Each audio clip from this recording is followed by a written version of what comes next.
would a new person that ultimately wanted to work with you as a franchisee of one of your things, what would that look like? What's the profile? What would you look for in somebody, and what should they look for you to provide to them?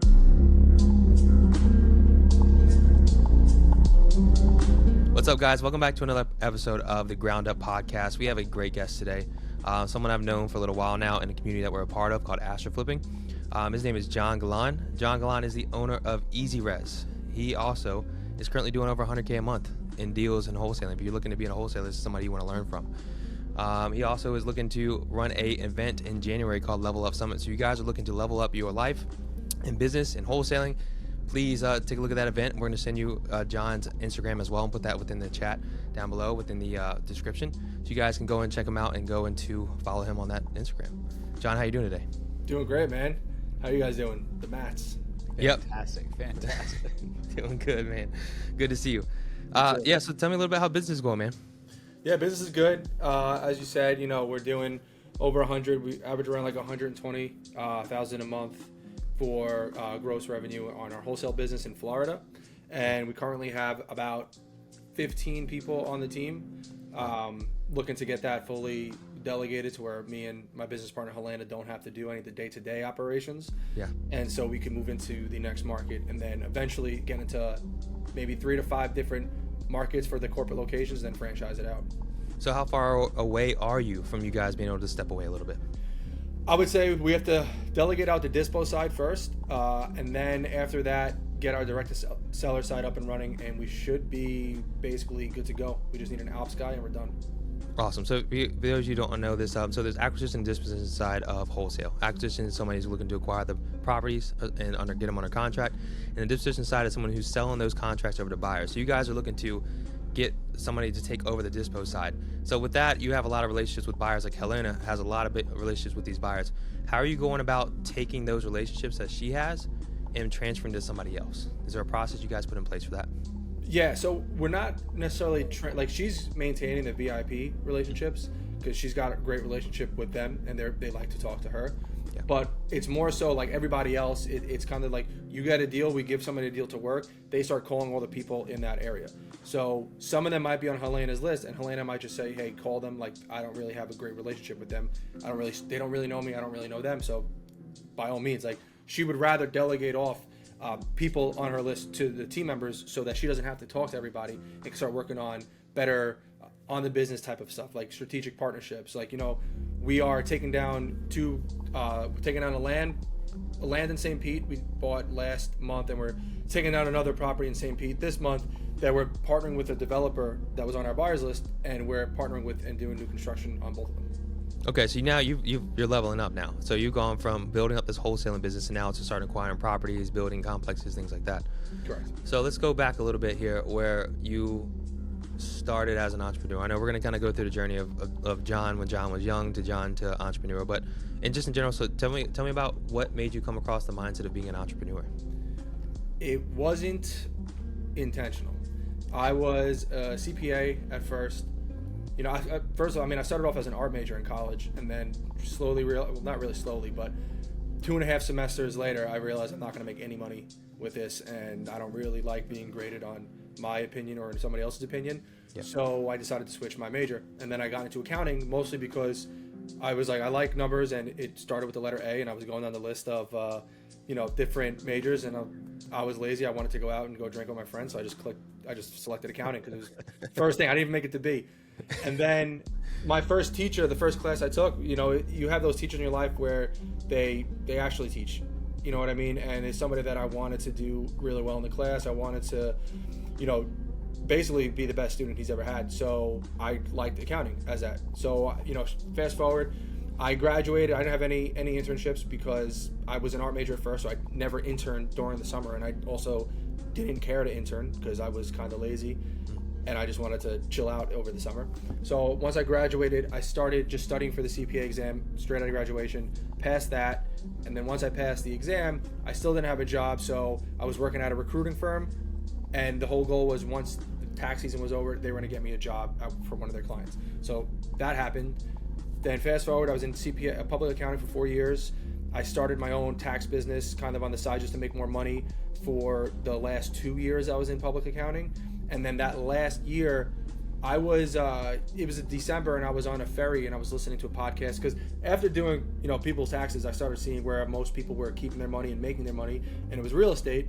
So I was like, oh, let me get into that. But I was more so like consuming content and not really taking action. And I was also lazy, and I wasn't really doing anything. I wasn't really consuming that much content. I was kind of like maybe an hour a week, And there was one day I'm sitting on my couch and I was about to boot up my Nintendo Switch, and then I saw how many hours I had logged in on the game, and it was like 100-something hours, and I divided that by 24, and I realized I basically spent a full week of my life if I played the game for 24 hours, 7 days a week without stopping. I basically spent a full week of my life playing video games, and I was like, what am I doing with myself? Like, this is not doing anything for me.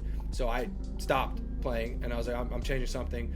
I listened to a podcast one day, maybe a week later, on the way home from the ferry ride from the city to Staten Island after work, and I almost turned it off because I was like, let me just listen to music, and I listened to the podcast. And then that podcast led me down to a free Facebook group, and that free Facebook group posted about a challenge that Jamil was doing called the Secret Agent Challenge. And I was like, let me just listen. I'm going to take action. Let me do this challenge, whatever it is, right?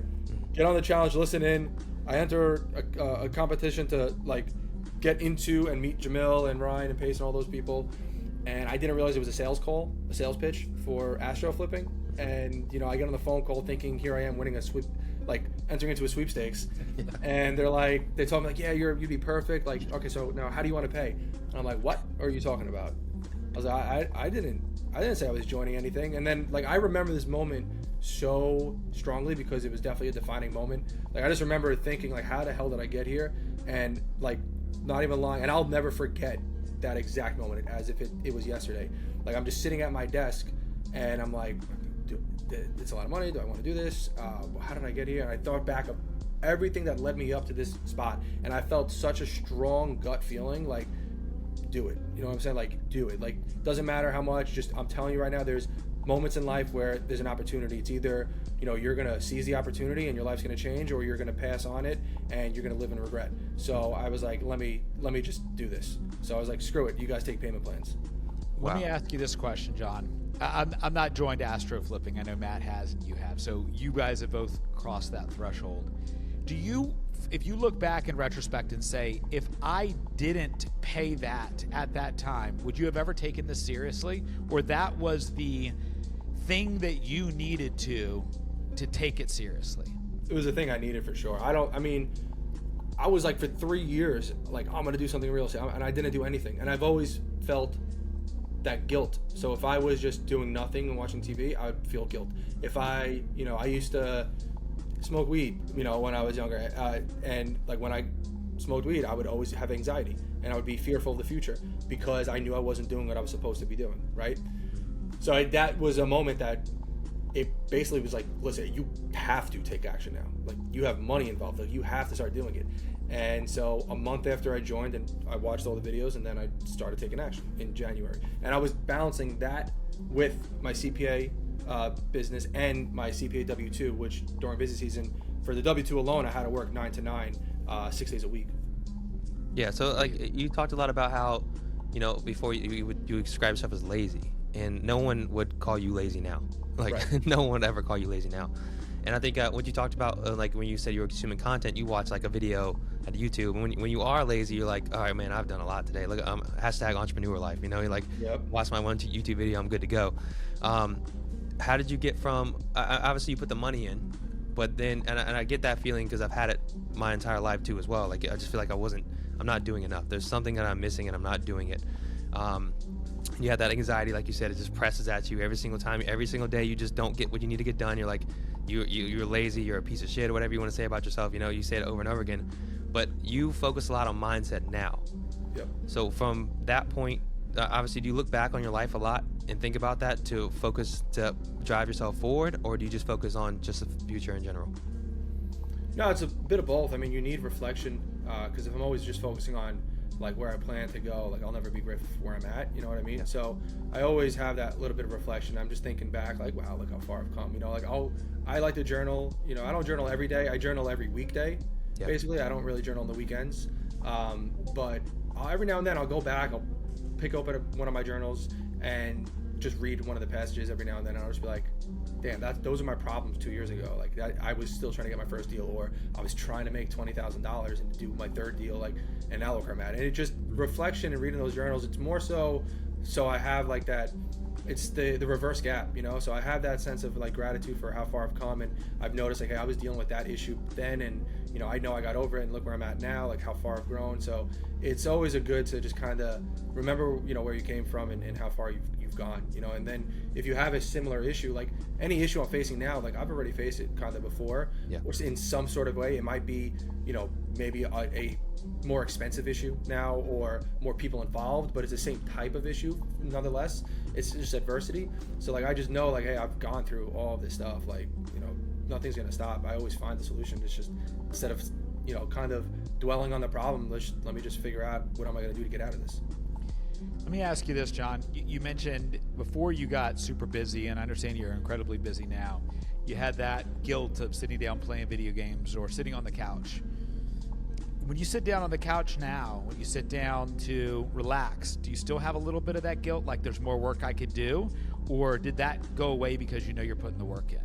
I asked that question because there's been times where I've been slower in my career, where I didn't have as much going on, and I definitely felt that. And I still probably struggle with sitting down at the end of the day and knowing I could probably get more work done, or I could probably tackle this extra thing, and trying to teach myself, hey, you did the work, trust the process, you've earned the right to sit down. But for you, did it subside a little bit? Is it still there in the back of your head, or is it gone because you know you're putting the work in?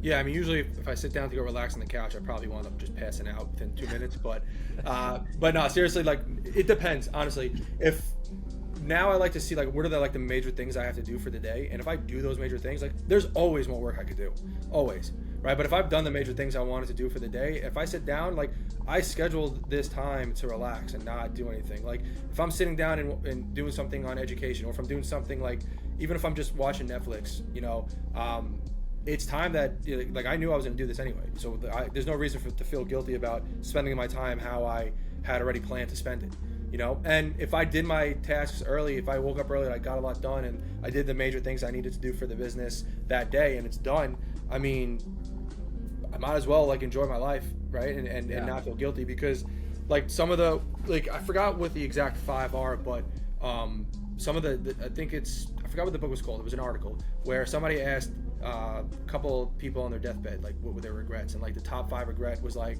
not like living up to like my potential, basically not taking risks, you know, not spending enough time with like family and friends, not like traveling more, and I think not allowing themselves to be happy or something like that. And I forgot what the last one was, but none of them say I wish I worked more. Or yeah, one was, or I wish I closed that one deal. I worked too much. One of them said I work too much. One of the 5 was I work too much. So like if I know I'm doing what I got to do and I have everything else kind of like scheduled by doing like a weekly review and like a daily review, once I do what I got to do, like there's no reason to feel guilty for, you know, like being present with like my girlfriend, or just being present by myself, or just doing absolutely nothing for the moment and just thinking. So I don't feel guilty if I don't do everything. And I was like, and I knew I procrastinated that day, or let's just say I knew I let the notifications control the day, and I still have 2 more things on my list and I didn't get it done. Then I'll feel like, you know what? All right, what can I do? I won't feel guilty. I'll just be like, okay, what can I do differently? Why did that happen? How do I not make that happen again?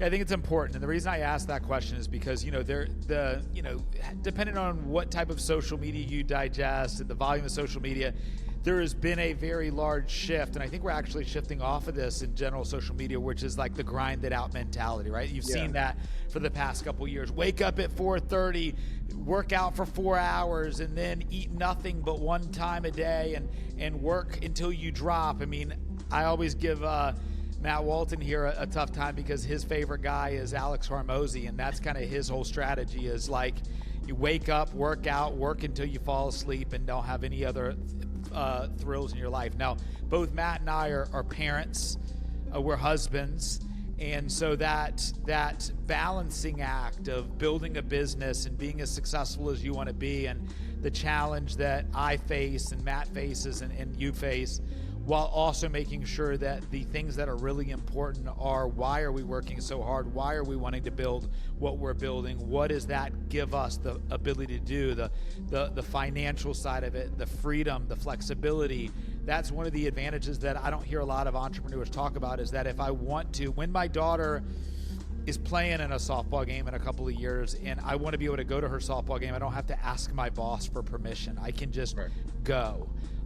So I see a lot of shift in social media where it's not just work hard, but it's kind of to the point you made of think, strategize, plan, sit down, strategize. What are the big things you want to accomplish? What are the tier 2 things? Knock off all the big things, get as much of it you can, but have a little bit of discipline, not just in working all day, but have discipline in knowing that everything doesn't need to be work. Yep. So I love that. I love that you share that, that idea. Let me ask you this, John, just to shift gears a little bit. Middle school John, who was he? I was basically a class clown. Definitely wasn't the easiest student to have in your class. What else was I? I mean, I was just basically a class clown. Didn't really take school serious. Didn't really. I mean, I always knew like I wanted to be something. Like maybe it was like an actor or like a football player. But I was like friggin' 5'4", like 100 pounds. Like there's no way I was gonna make it to the NFL, Yeah. But I always like had a deep gut feeling that I was gonna be something and make something of myself. I just didn't know what it was. You know what I mean? I've always had that feeling for however as long I can remember, remembering. I've always had that somewhat of a feeling. But other than that, I definitely didn't act on it. I wasn't like big on like education. I was big on video games. I did like sports, but I also didn't like really give anything my all. I wrestled for a little bit, didn't really like it, didn't care to try as hard as I could. I've never actually gave anything my 100%. I've always had, when I was a kid, everybody's like, he's got a lot of potential. I've always heard I've got a lot of potential, but I've never lived up to it. Yep. No, I resonate with that. Yeah, absolutely. You'd be surprised, John, most people we talk to that are very successful entrepreneurs did not fit into the standard idea of what a middle school should provide, right? I would guess, John, without knowing you more than this 15 minutes we've talked so far, is that I would guess that once you find the thing that you really love, you have no problem running full steam ahead. Like you mentioned the volume of video games you played. Once you found something you loved, you did it. And I think you probably found that in real estate. But when it was everything else that didn't matter to you, it's just like, I don't care. And so it's about finding the thing you loved, right? Yeah, and I'm funny you mentioned that because even in high school, like, and with college, with the accounting, right? In high school, I had an Italian teacher, and I actually genuinely enjoyed it. And most teachers in high school didn't like me because I was still a class clown. I was getting a bunch of detentions, I also wasn't showing up to detention, so I was almost getting suspended for just not showing up to detention, right? But there was my one Italian teacher. I actually liked it, and I would basically get almost 100 on every single one of his tests, and he would just go to the teachers, just like, listen, like, if you just let John do his thing, like, he's gonna be fine. I'm telling you, don't stop trying to, like, force him to be something and make learning fun. And he made it fun, like, and I enjoyed it. And so, like, when I enjoyed it, I actually applied myself. I wanted to learn. I wanted to get into it. I was able to speak, to write, and to read in Italian after the second year. Ever since the Regents exam, I don't know why. One of my regrets is not continuing with the learning of Italian because I kind of lost it. But by then, I was all in. And then with accounting, I was the only person in my teacher's 30 years of teaching that never got below a 95 on any one of his tests. Mm-hmm. And most people usually fail that class the first time around. And I was the only person to get 100 on his final and over 95 on every single test. Yeah, there are those teachers like that as you go through school that just you connect with, and that connect with you, and that you just give it all because you just know that this person is here to help me out. Yeah, and you want to. And also, one of it was a kid in I remember one of the bigger reasons also why, which I kind of shed off now, is like, I remember telling somebody, I was like, yeah, I'm gonna do what he goes. No, listen, dude, like, because again, I was never the smartest. I was always like the class clown. I never applied myself. So he's like, listen, like, there's no way you are gonna get an A in this class. I'm like, all right, that's it, I'm done.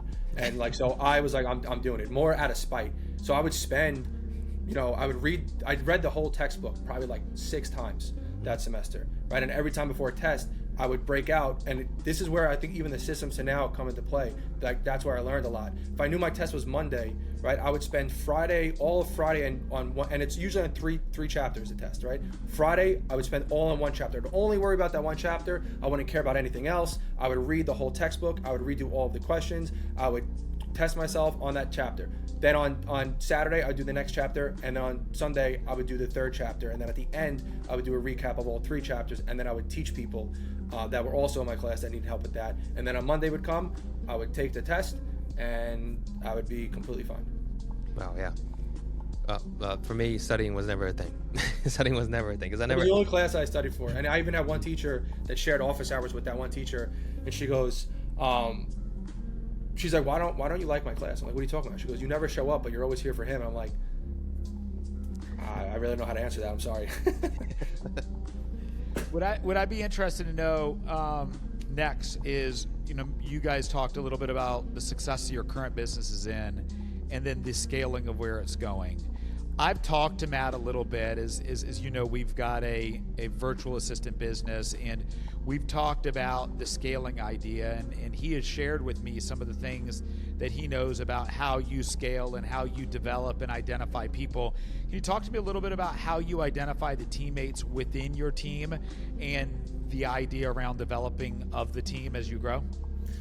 Yeah, so, at first it was more so, we tried a couple of different things, just straight up hiring people off Indeed and reading resumes and then interviewing people and bringing them onto themes, so how they react in the beginning. Then we tried hiring like a recruiter to do it for us, and they use a personality index, and then they would, based off the personality test and their first interview, they would pass along candidates to us, but it was like basically almost $3,000 a candidate, so it was pretty expensive.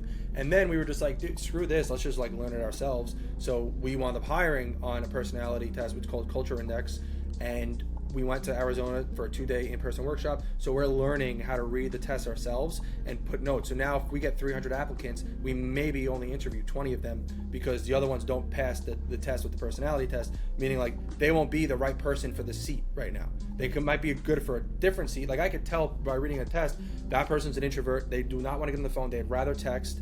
They're going to be slow and they only like doing routine tasks. They're also going to see more black and white, so they won't be creative when it comes to the offers, and it's only going to be yes or no, and they could also maybe not take action because they need to know all the information first. I could read that based on a personality test. So now we see that, we spend the time reading the test, decide interview or pass, and that's how we start building a team, and we can know based on the personality which role they'd be best in. And that's how we're now doing more systematic and strategic approach of hiring people and putting them in the right seat. Do you guys have somebody else doing that for you? Do you look at every single one of those that come through? I look at every single test. Wow. We have somebody who does the first round interviews, but me and Helena basically look at every single test. Every morning I just refresh it. Anything that's new. Again, you need a system, right? That's one thing I learned too. Like you need a system for everything. So I figured out a way to make sure I don't get confused at which tests I've seen already, right? And then I just could go into the position we're hiring for, click a button, see which ones I didn't leave notes on yet, and then those are the new tests I know I got to get through, leave the notes that I need to leave, let my guy know, hey, interview or pass, and then that's it. So it's a general feel thing though for you, right? I mean, like it's not a black or white. That's why you want to do it internally yourself or Helena and not outsource this to another person, right? I want to do this internally ourselves so we could come up with a process on how to do it correctly, and then we bring on somebody internally to get the training and everything, and then they do that themselves. Because then it's their salary that I'm paying, right? And they're constantly headhunting for us, and they're only working for us. Yeah. So some of these places, whoever's paying them the most, they're going to send the best clients to. Absolutely. Yeah, you guys. It's not that. And you talked about making this into a franchise and bringing out there into a bunch of different places. And so in order to do that, you have to take down that yourself and then have a process in place on how to do it and teach other people how to do that also at the same time. Yep. You need a process for everything. Yeah, we've done the same thing. We hire at a much larger scale than you right now. We have about 100 applicants that apply to our company every day. We have about 20 to 25 interviews that go through the first level of filtration. So At the beginning, though, Matt and I did all the recruiting. We looked at every single applicant. We did all of the interviews. And at the scale in which we did it, we ended up having to create a process, bring in a team of people who work for us. We've got a whole recruiting team. We've got a whole training team. We've got a whole managerial and coaching team. But at every step of the way, in order for you to have people to know how to teach them to do those jobs the right way, you got to do them yourself. Yeah. I don't want to interview all day. I don't want to look at applications and candidates all day. I don't want to train people all day. I feel like my time and my value is spent in higher level places, but you have to go through those growing pains in order to find the right person to then sit in the seat for you, right? Yeah, exactly. Believe me, I don't like interviewing people, but right now you just got to do what you got to do, because I can't write a process or know if somebody's doing anything correctly if I haven't done it myself first. Awesome. So let's in the spirit of having people do things for you and coming up with systems and processes. From what you did when you started off, you partnered up with a couple people throughout your career as wholesalers, and you decided to partner up because I want to ask you why you partnered up with them in order to build this instead of doing it yourself, in order to what you were looking for and what you needed help with in order to make that decision on who you should partner up with. So tell me that thought process you went through with that. Yeah, I didn't plan on partnering with people. Again, nothing was planned, basically. Okay. You know what I mean? Like, the vision and what I wanted to do, that's something that I have, but how I'm getting there, that wasn't part of my process. It's not up to me to figure out the how. I just figure out what it is, and then the how figure out itself, right? As long as I keep that vision strong. But again, I was planning on doing this all by myself, building a team by myself, doing it all myself. I knew what my weaknesses are. I know what my weaknesses are. I'm not blind to that because I take time to be aware of what I'm good at and what I'm not so good at. Mm-hmm. And then basically my first partner came to me after I did a challenge for Jamil, and they were like, wow, you're really good on the phones, and I'm really good at Dispo, and I'm good at systems, and you're good at connecting with people, so I think we'd be great as partners. And again, I never worked with this person before. I had a gut feeling like, hey, do it, right? And looking back, the gut feeling wasn't because of our partnership that was going to be well. It was because that gut feeling from that partnership was going to bring me to my now partner, Helena, right? So we worked together for about a year. It was great. I mean, I had only done 4 deals, and then I partnered up with him, and I started building a team already. When I didn't even really understand the whole thing by myself, I was in for 6 months, and then I started building a team, and I'd only done 4 or 5 deals, right? So then we built a team. We had the growing pains with the first 2 months. We did 12 deals at the end of December, right? And then over that course, we probably did 100 deals in that year, and then I wound up, me and Helena were working a lot together. I was working with her a lot more than my partner at the time, because we were just working deals and we're both really fast, and we really liked the way that we worked well. So that was for 6 months we were doing deals together, and then we were like, hey, I had again another gut feeling like, hey, I think we got a partner. Most of the major decisions in my life I make are based on my gut, not really logic, to be honest with you, because logic is one part of the brain, gut is a completely different part. So we partnered up. Me and my other partner broke it off mutually. We're still good friends. Every time I see him, we're fine. We broke it off mutually, and we kind of cut down the team in half. We only took 4 people or so, and that was in October of last year.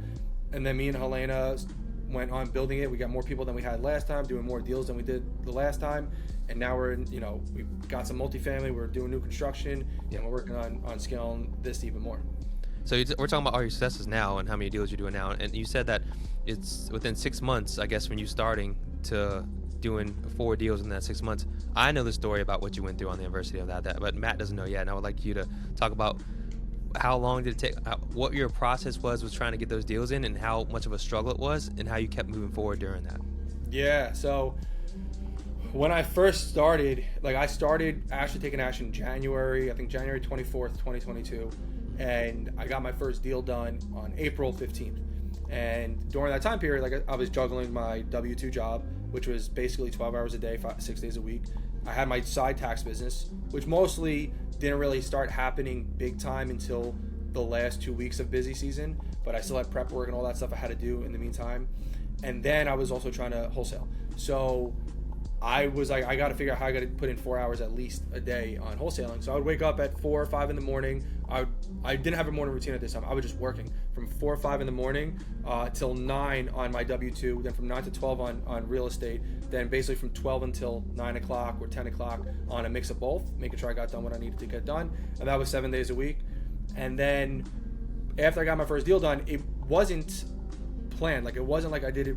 I could like, once I got it done, I was like, I do not know how to do this again, because I just reached out to an Astra student. She had a deal. I reached out to other people, and they wound up having a buyer. Long story short, like, it got done after a couple of things blew up, but it still got done. And then after that, I was lost. I was like, I have no idea how to do this again, because it wasn't my market. I've been doing a bunch of different things. So even after that, I was like, all right, what am I doing? Let me try direct to seller now. Let me also try micro flip. Let me try doing all different markets. So after that first deal, I had already decided I was going to quit my W-2 job. I was like, I'm done with work. I'm not doing this anymore. I'm done with accounting. So I had quit. I gave my boss a 2-month notice just because I worked directly with one of the partners, and I did a lot for them. So, and they did a lot for me. So I just wanted to not leave them high and dry. So I gave them a 2-month notice. And during those 2 months, I was not even close to a deal. I had no leads, no nothing. I was just kind of doing everything. And then June 23rd came, and I went to the mastermind. I talked to Jamil. I was like, I'm lost, but this is what I think I need to do. I have an idea. This is what I think I need to do. I'm just going to call agents in Florida, and that's it. And he goes, yep, do it. Stream your calls so people could listen in and do that. And then literally after that, the day after I was full-time into this, 2 weeks later, I got a deal done, and then I got another one, and then I got another one. But those were micro flips. My first 15 contracts that I had personally gotten on the contract in a row, I had to cancel all 15 of them. And I remember one Friday I had to cancel, it was like 4 o'clock on a Friday, I had to cancel 3 back to back to back. I was like, hey, and they can't make it work. Okay, hey, can't make it work. And I was like, Jesus, this sucks. But I just kept moving forward. I knew it was part of the process. There was never 1 second that I was like, this isn't for me anymore. It was just like, all right, what do I got to learn? It's frustrating, but I'm really good at canceling contracts, so I'm not worried about talking to anybody because I know how to get out of it. And then I did the challenge, got another deal done, and then I partnered and I started building the team, and we were dry again for another like 2 or 3 months. I mean, I was on the verge of emptying out my 401k 3 times during this process, and just so I could like survive, because I ran through my savings from not having any, 1, not really saving that much, and then 2, just not having any money come in. And then when I did, I spent it stupidly. Yeah, I mean, that's a great mindset to have, though. You said there's like, you cancel 15 contracts in a row instead of saying, man, I suck at getting contracts and getting this done. You said, I got really good at canceling contracts. I was the best. I was the best at canceling contracts. I knew how to do it. And then I also thought, I was like, I could sell other people's deals. Why can't I sell my own deal? Like, I sell other people's deals. I know the numbers. Why am I canceling my own deals? And I remember there was one time one of my acts got a deal on the contract, and I remember this specifically because I messed up the underwriting, and I was like, crap, we're gonna have to cancel. I'm like, wait a second. I didn't even send the deal out, and I'm already thinking about canceling. That's why I can't sell my deals, because I subconsciously already believe that my contracts I can't sell, so there's always going to be a reason to cancel. As soon as I switched that, even though I messed up the underwriting, we sold at a full asking price 2 days later. It's interesting to hear you talk about this, because when Matt and I first connected a little over a year ago, I worked with him, and he was showing me what it is to be a wholesaler, and Matt made it look so easy.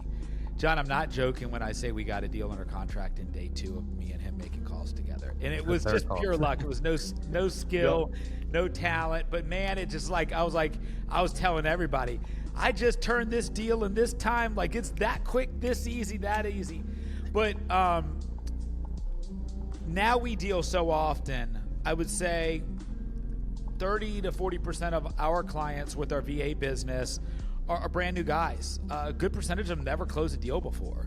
And so we're spending a lot of time showing them how to be a wholesaler, or showing what it takes, that mindset that it takes. So it's so interesting to hear you talk about the mindset you had, the slight shift, and those small decisions you make and where you're putting your focus towards that helps you ultimately just get a different result. Now, you mentioned something earlier, and I wanted to double click on this because I think it's a very interesting perspective and something I've never thought about. You said you make decisions with gut, not logic. I'm going to ask, instead of you asking John, Matt, Do you think you make decisions, Matt, with gut or logic, or have you ever even considered that differentiator? And then once you answer it for you, what do you think it is for me? Because as he said that, I would have always said that I'm very logical with my decisions, but now as you say that, John, I think I'm much more gut. But Matt, what do you think? And it's major decisions I make with my gut. Any like everyday decisions or negotiation decisions, more so is logic, but major decisions are usually gut. Yeah, gut 100%. Yeah, and I'm the type of person that says let's do it, and then I'll figure it out as it comes. And a lot of times that could have been the wrong decision, but like you said, like I learned from it. Like you said, you canceled 15 contracts. I got good at canceling. Like you learned through that process. It might have been the wrong decision, but you felt some way you had to learn something through it. And your gut was telling you to move forward with it. So gut 100%. Matt, I think you do the same thing. You obviously have a lot of logic behind it, but you quickly said you feel it as soon as you hear a situation that comes up. You automatically are like, let's do this, because you felt that was the right way to go.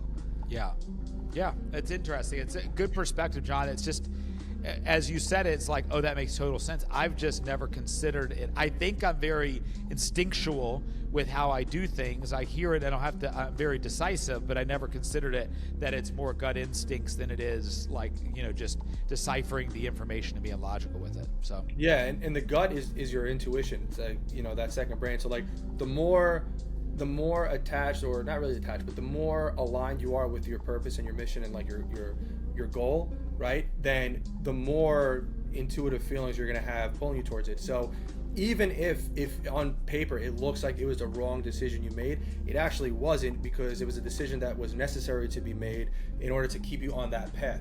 Like the path isn't going to be just a smooth path towards your goal, right? You're going to hit bumps and bruises, rocky roads, things you got to climb in and out of. So like sometimes the gut decision, might not be what I wanted, but it was what was supposed to happen. So that gut is just kind of, like God talking to you, like, yes, do that. And that's why it's only major decisions that I make these on, because those are pivotal moments where it's like, if I did something different, I would be on a completely different path right now. But if I listen to my gut now, it might not happen the way I want it, but it happened the way it was supposed to, continuing me on the path towards that end goal that I have. The more disaligned and away from your goal you are, the less kind of gut feelings you have, and the more so you're going to be reasoning everything out. The last question I wanted to have for you is, I heard Matt say something about you wanted to do some sort of a franchise thing, right? Yep. And as we deal with a lot of these new guys that are coming in, but most of them haven't done the financial step of jumping into what you guys did with Astro flipping.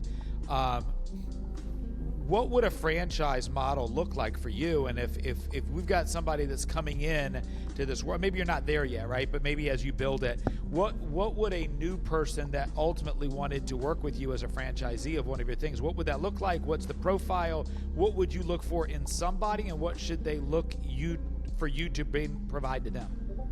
Yeah, so I mean, we're still kind of flirting with what we're gonna bring. What I'm looking for in somebody is, I'm going to have everybody take a personality test, right? There's only certain profiles that are going to be able to be business owners, because some people just don't have what it takes to be a business owner. They either can't disseminate information to the team, they don't know how to give feedback, they don't know how to lead people. There are leaders, and there are people that need to be led. There are people that do projects, and there are people that do tasks. There are people that could be assertive in conflict. There are people that try to avoid it. So we make every franchisee that wants to be in, right? They need to take a personality test. That's the first one. The second one is, I want to see why they want to be a franchisee, why they want to do this. What's their reason for this? Like, if it's just money motivated and they just want to, they think, they think I can make a bunch of money in wholesaling, I don't really care who I impact, then I don't really want them, because I'm not trying to, they need to be aligned with our vision and our core values as well. So if they're not, I don't care how good they are, they're not going to be a franchisee. But the biggest step is the test will, take away a lot, most of the people anyway. But as far as what we provide, I mean, there's a reason why we're not moving into another market until we fully delegate out Florida, to where I could go away for a vacation, Helena could go away for a vacation, and the business still does the same amount of money, even more at volume, than if we were in here. Because now I have the whole system in place. Then I recreate it using the system to be in Florida to another market, fix it up, perfect it, do it to another market. And by the third, fourth, fifth market, not really should be minor changes, to where now, I know this works in all markets, every different type of market. Whether it's a high volume state with low fees, or a high fee state with a low volume, it's going to work regardless. So now here's the blueprint on how to do this, the systems, the training, everything. So you're going to get provided with that. And then on top of that, once we scale this out, we're also going to build, we're getting into new development, multifamily. We're also going to start a private equity fund where we're buying businesses and buying multifamily. And the businesses we're buying are going to be ancillary services. So we'll have like a recruiting business that we're going to buy. We're going to have, businesses that are going to be like electrical, construction, all that good stuff. Anything that's ancillary, bookkeeping, VA services, right? Or maybe we just work with you guys so anything a franchise needs that we know that they would need, they could just get from the franchise. And they could either just pay an extra franchise fee or something, and they just have all the stuff they need in just one spot. Awesome. And I don't know if you've thought about this yet. It just hit me like if you guys have contemplated this. Obviously, we love Jamil, and Jamil has Keighley, which is franchises that you can purchase in there. Have you guys thought about like when you come into this as franchisees, right, what separates you from Keighley? If somebody had Keighley in front of them and Easy Res, what would make them go towards Easy Res versus Keighley, if you know? I think it's going to be dependent on the person, because whether they go with Easy Res or they go with Keighley, they're going to have to be a fit for both of us. It's not just them, we're a fit for them, they have to be a fit for us as well. So so I would say it would depend on each person. Gotcha. Okay. Yeah. I mean, if you offer a great service and you obviously can show it, you can do it, and you know how to be successful in it. So if someone just has to follow your plan, you're good to go. Yeah. I mean, it's like if like Wendy's and McDonald's and Burger King, it's all the same stuff. It's all food, fast food franchises, right? But why do you choose one over the other? It's just a matter of preference. Yep. Yeah. We choose Whataburger because we're in Texas. That's why we choose it. Yeah. Exactly. So it depends whatever they're looking for, right? So, but yeah. All right, great. So real quick before we wrap up on this call right here, tell me you got Level Up Summit coming up.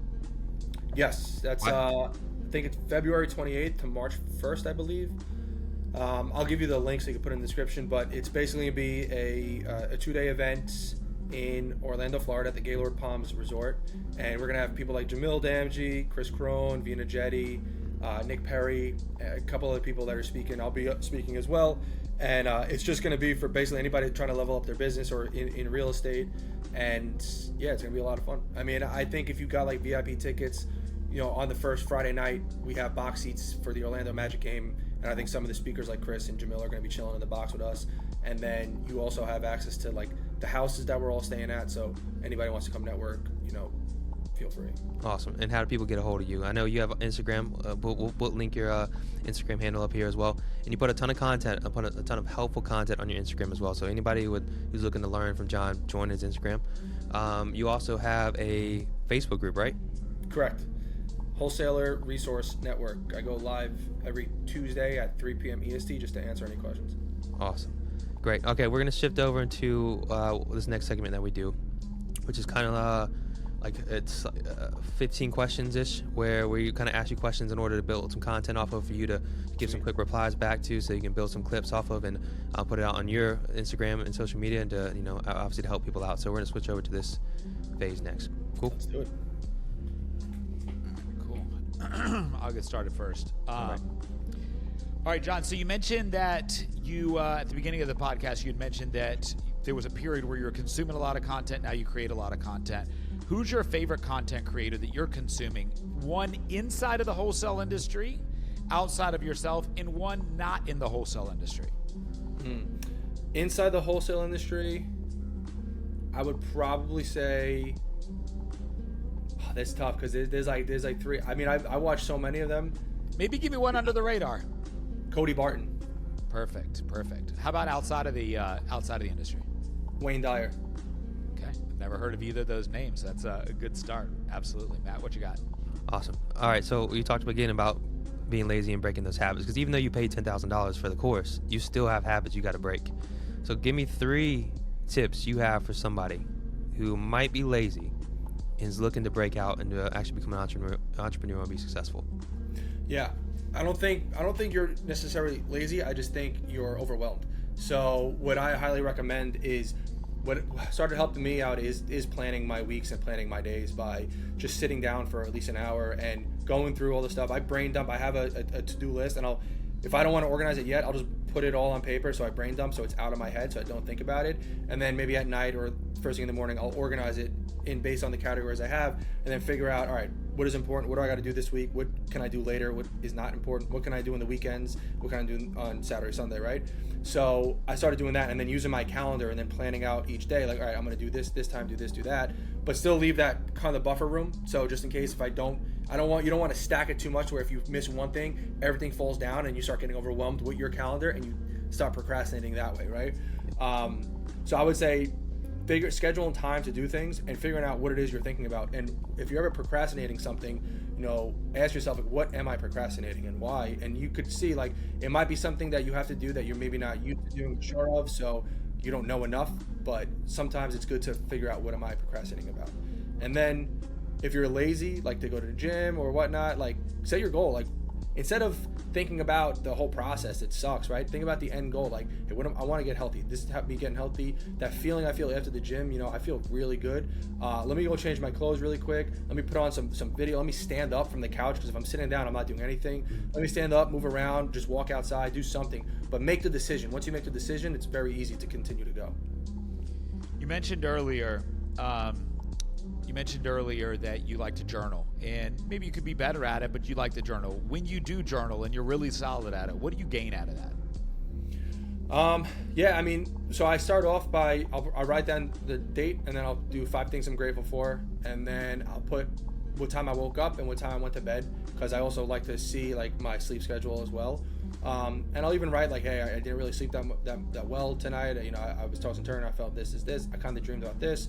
What did I? And then I'll just kind of I don't even plan what I'm gonna write out. I just write out whatever. Like, so today I'm gonna be doing this and that. Yesterday I did this and that. I've been feeling like recently, the past few months, I feel like I haven't really been as productive as I could. Maybe I should start using my weekends, because I know on Saturday I want to enjoy it. But if I wake up at 7 and I spend from 7 to 10 doing certain tasks, and then on Sunday I do the same thing, I'll be able to enjoy the rest of the weekend more, because there's more I could do. So I'll just kind of just think out loud when I journal.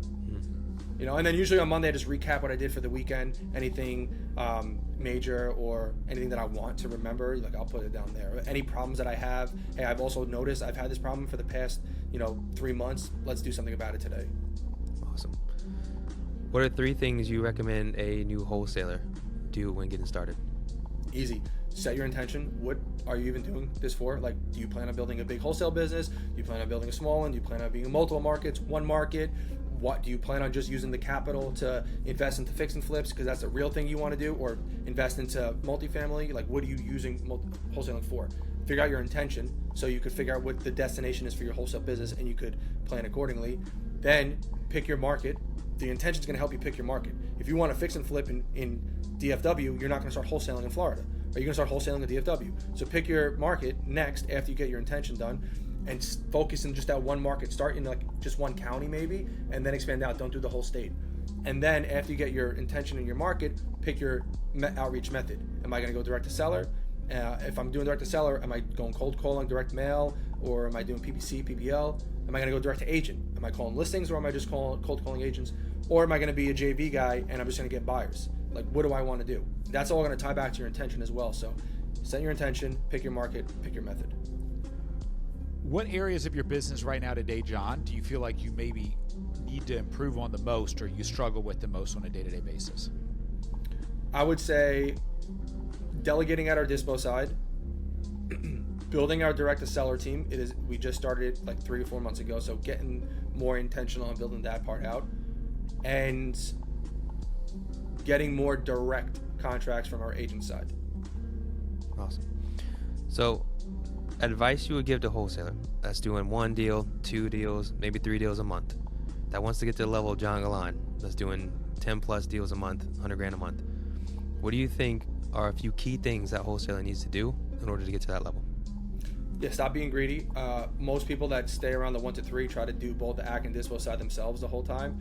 Like, leverage other people first. Like, get your acquisition pipeline dialed in to where deals are constantly coming in and other people sell them for you. Start delegating that side. Free up your time. Use that free time to start selling your own deals. So, 1, use other people. The other thing I would say is pay attention to your mindset. Like, do you even believe that you could do 10 deals a month? Because if you can't, you're going to be stuck where you believe, right? Like, do you think it's possible to do 10 deals a month? Do you find yourself constantly complaining that you're not, constantly complaining that you don't have enough, or this, that? Like, find out what's constantly on your mind, and that's also probably why you're doing what you're doing. So I would say those are the top two things. Use other people, who, not how, right? There's a reason why there's a book on it. And then two, like, what is your thought process? Like, are you complaining about where you're at, or are you grateful, and do you believe you could do more? Awesome. What are your 1 year, 5 year, and 20-year goals? 1 year, I want to have Florida, and this is business. You answered however you want. Okay. 1 year, I want to have Florida fully delegated out, doing $300,000 to $400,000 a month without me involved in any of the day-to-day. I don't want to know about any of the deals happening. And I want to have the second market doing the exact same thing. So 2 markets fully delegated out, have another 100 units under our belt, so I'm not paying any taxes for next year. And I would like to also have myself a place in Tampa in 1 year. In 5 years, we have all 5 locations fully delegated out, and we have 10 franchisees, each making $1 million a year gross. We have already a development company going in Florida and in New Jersey, and by that point we have around 2,000 doors under our belt, and we started to work on our private equity fund where we're buying businesses and multifamily. And then you said 20 years after this? 20 years from now, actually, let me pull out my book. 20 years from now, I'm taking home $1 million per month from my wholesale franchise. I own over $5 billion worth of assets. I've never paid taxes in the last 20 years. I am taking home $1 million per day from all of my companies and more. And I have a not-for-profit school where I've created 100,000 millionaires from impoverished areas, and I have successfully, like I said, created 100,000 millionaires from that school, and started to eliminate the poverty mindset in those poverty areas. Got you. He pulled out a book that he wrote that down in. Yeah. I think that's important to see, because I think people think about it sometimes, but you wrote down your intentions of what you need to do. Yep. I think that means something. Awesome. Describe your leadership style in 3 words. Transformational, intentional, and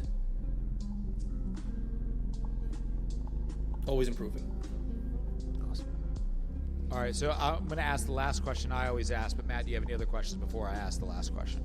No. John, what do you want your legacy to be when all is said and done? When you're at that bed that you mentioned, and they ask you what you didn't want to do, what you did want to do, what do you want your legacy to be? I've never got asked that question before. That's a good one. I want to